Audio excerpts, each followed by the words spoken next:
12 dele gedeel is. Soos die 12 stamme van Israel, 12 maande van die jaar. So is die Zodiac, so met ander woorde, die wentel van die aarde in 360 dae, en interessant genoeg hier nog, die profeet hier nog het interessant genoeg 365 dae uitgeraak, sê die Bybel.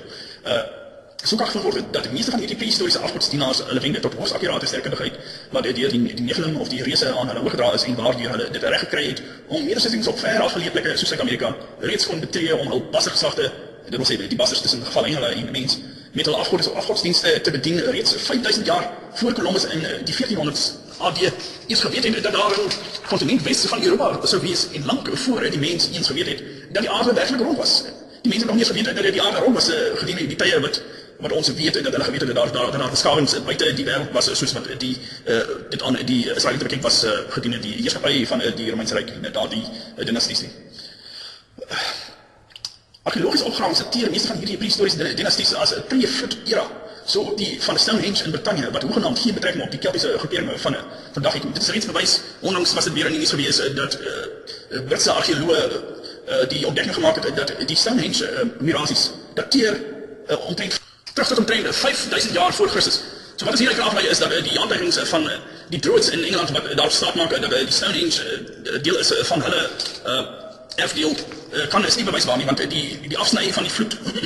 van Noag het daardie geslag tot 'n einde gebring wat te doen gehad het met die murasies van wat ons bekend is as Stonehenge vandag. So daar is 'n disconnect tussen die geskiedenis van die Kelte, soos wat hulle self probeer koppel aan Stonehenge, en die mense wat voor die vloed daar gebly het en wat almal deur die vloed vernietig was. So ons is belangrik dat ons dit goed verstaan en so ook veel van die ander dinasties. Tot en met Noag en dan in die Psalms Enoch, wat met God gewandel het, soos ons in Genesis gelees het, is dit bekend dat die Hebrides, dit wil sê die Nephilim, naamlik die kruising tussen Adamiet en gevalle engele bassers verantwoordelik was vir die afvalligheid van die suiwer Adamiet en dan ook die oorsaak van die vloed, waarin God 'n uiters drastiese wending sou neem om die aardsgebonde geslagte van Satan, naamlik die Hebrides, of soos dit in Hebreëus bekend staan, die Nephilim of die reëse, tot 'n val te bring. Daarom het God dit so bepaal dat deur die suiwere nageslag van Noag, soos hy dit beskryf in Genesis 6 vers 9,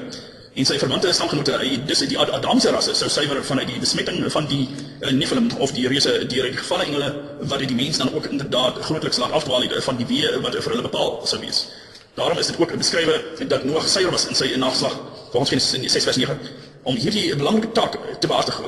Wat behaal sou daar wees by God om die nageslag van Satan ook weer oor te dra en te bewaar en sodoende die Satan in staat stel om die oomblik met Noag voet uit die ark sou sit, weer eens die suiwer geslag van Adam sou besmet. Ek meen, dit is mos nie logies om die Nephilim saad, die Satan saad, ook in die ark te sit saam met Noag nie. Dit was nie so nie, en ons weet dit ook, dat soos wat in Genesis geskrywe word, dat Noag 'n suiwer was in sy generasie. Dit is dan ook gedurende hierdie periode dat ons weet dat daar vir geruime tyd oorlog, dat wil sê direk na die grootvloed, in die Hemelruimtes was waar tydens daar oorlog was tussen die engele van God en gevalle engele van Satan, juis oor die stryd van hulle inmenging in die sake van die mens en die klasse van dinge. Juist as gevolg van die hernieuwde poging van Satan om weer die suiwere DNA van die Adamiete te probeer vernietig tydens die toren van Babel en dan ook die hernieuwde ingryping van God om deur die Babelse bewaringsportale die nou reeds besoedelde suiwere ras van die nageslagte van Noag sy nageslag van mekaar te skei in 'n poging om dan 'n spesifieke groep te kies, naamlik die geslag van Abraham. En nie omdat hulle veel beter was as die ander nie, maar omdat hulle dan nou die suiwere lyn is wat bestem was om die oorwinning teen Satan in afsondering te veg. So God sê, julle is vir my 'n heilige koningskap, want julle self moet afsonder van die nasies rondom julle en nie met hulle te meng. Dit is die rede hoekom daar ook uitsluitlik aan hulle gesê was in Deuteronomium 7 om die Kanaanietiese nasies totaal uit te roei, om geen verband met hulle te sluit nie en om hulle hoegenaamd nie genadig te wees nie. So verstaan u nou hoekom daar so 'n drastiese optrede teen die volkere van die Kanaanietiese nasies sou wees. Dit is bekend dat die Adamiet en dan ook die Israeliet bloedblosende bleekwordende siele was, soos al reeds vir u in die vorige sessies in die reeks verduidelik het, en wat duidelik bewys van hulle blanke gene deel van die kinders van Adam was. So Adams geslag was blank. Daarom was dit dan spesifiek aan die Israeliete voorgeskryf om hom te weerhou van die verbasterde Hebridiese bruin nageslagte van Satan, wat dan ook 'n onderscheidingsteken was om die van mekaar uit te ken. Die nageslag van Satan versus die nageslag van Adam. So kan men sien dat die oorloë wat in die hemel gewoed het ook op 'n biologiese wyse bepaal is. Dit is dan ook hierdeur waar suiwer Adamse oorblysels hulle kon aansluit by Israel.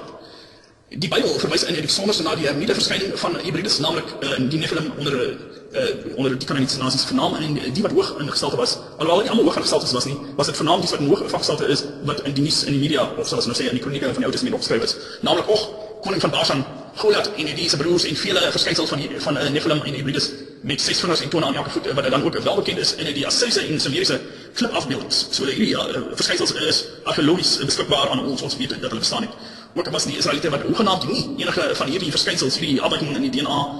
vertoon het nie, begroet deur die stede van Jericho, van die land van die Kanaaniete, waar die spieël van Israel berig het dat hulle so klein so sprinkane in die oë van die Kanaaniete gelyk het. Daardeur is dit duidelik dat die meeste van hierdie Adamiese gene buite Israel besoedel was met die van die hybride van die gevalle engele, oftewel die Nephilim. Nou, dit is nie sodanig die Kanaaniet self wat die probleem is nie, dit is die feit dat die Kanaaniete by die toring van Babel en die Kanaanietiese nasies eerstens die afvalligheid as afstammelinge van Noag, Sem, Cham en Jafet, dat hulle die gevalle engele verwelkom het en in hulle afgodsdienst en met hulle sondes geassosieer wou wees en dat hulle alles daardeur afgesny het van die aangesig van God en uit die aard van die saak het God dan gesê, maar omdat julle 'n bondgenootskap met Satan vorm, sal ek my span kry, naamlik Israel, en van nou vanaf is ons ewig vyande tot met die wederkoms van Christus en daar is geen manier waar versoen word nie, selfs nie in die Nuwe Testament. So weet ons reg deur die geskiedenis van Israel as 'n nasie en 'n heilige volk wat as 'n suiwere Adamiese geslag as 'n maaksel van God bewaar is, was aan hulle gebaarski sonder ophou om ontslae te raak van hierdie Nephilim of die afstammelinge van Kanaan, van Kanaaniete en in vernaam dan nou soos ons weet die Kanaanietiese nasies. So word verklaar deur God self in Sagaria, waar hy profeteer in Sagaria 14 vers 21 dat geen Kanaaniet sal erwe saam met Israel nie, en soos dit ook weer deur Jesus bevestig was in Matteus 15 aan die Kanaanietiese vrou. So nou verstaan u hoekom daar enige vyandskap is tussen die saad van Satan en die saad van die Adamiet. Die groot vraag wat op almal se lippe is natuurlik, wat word van hierdie brein mengelmoes, die Satan saad wat dan nou teenwoordig is in die wêreld,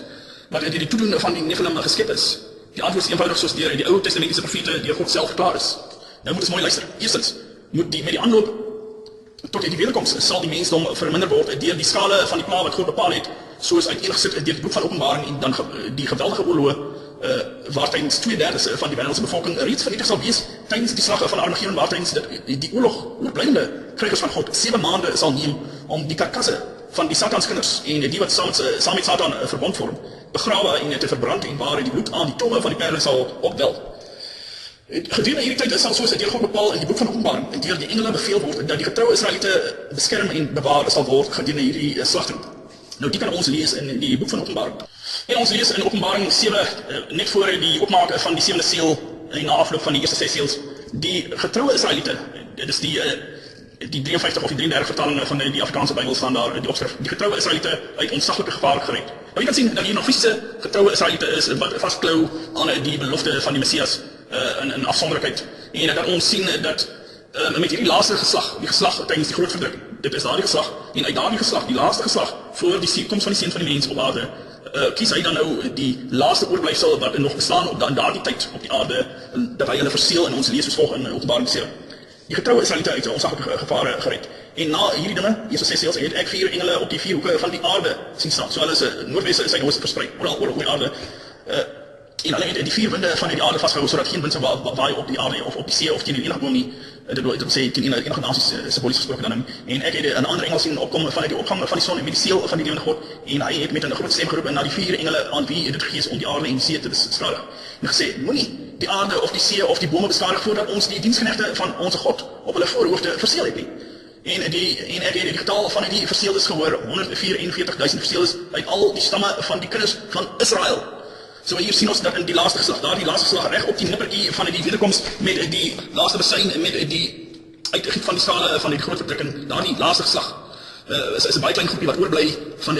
van die opregte Israeliete, en ons sien dan dat hulle beskryf word so uit die 12 stamme van Israel, en ons begin dan nou uit die stam van Juda, dit wil sê die Jode kry 12.000 verseëldes, Ruben kry 12.000, Gad kry 12.000, Aser 12.000, Naphtali 12.000, Manasse 12.000, Simeon 12.000, Levi 12.000, Issachar 12.000, Zebulon 12.000, Josef 12.000 en Benjamin 12.000, al die verseëls. Ons kan sien dat dit in hierdie geval die wil van God is om sy daardie laaste geslag van opregte Israeliete te bewaar ten tye van die groot verdrukking. Nou, as daar ooit 'n wegraping was, soos wat die evangeliste aan ons verduidelik, dan is die 144.000 van die boek van Openbaring zeer sekerlik die mees duidelikste voorbeeld van 'n wegraping ten tye van die groot verdrukking. Jesus sê in die Nuwe Testament dat die wederkoms sal aanbreek wanneer die volheid van die heidene ingegaan het. Wat word verstaan met die volheid van die heidene? Kom ons lees waar Paulus in Romeine 11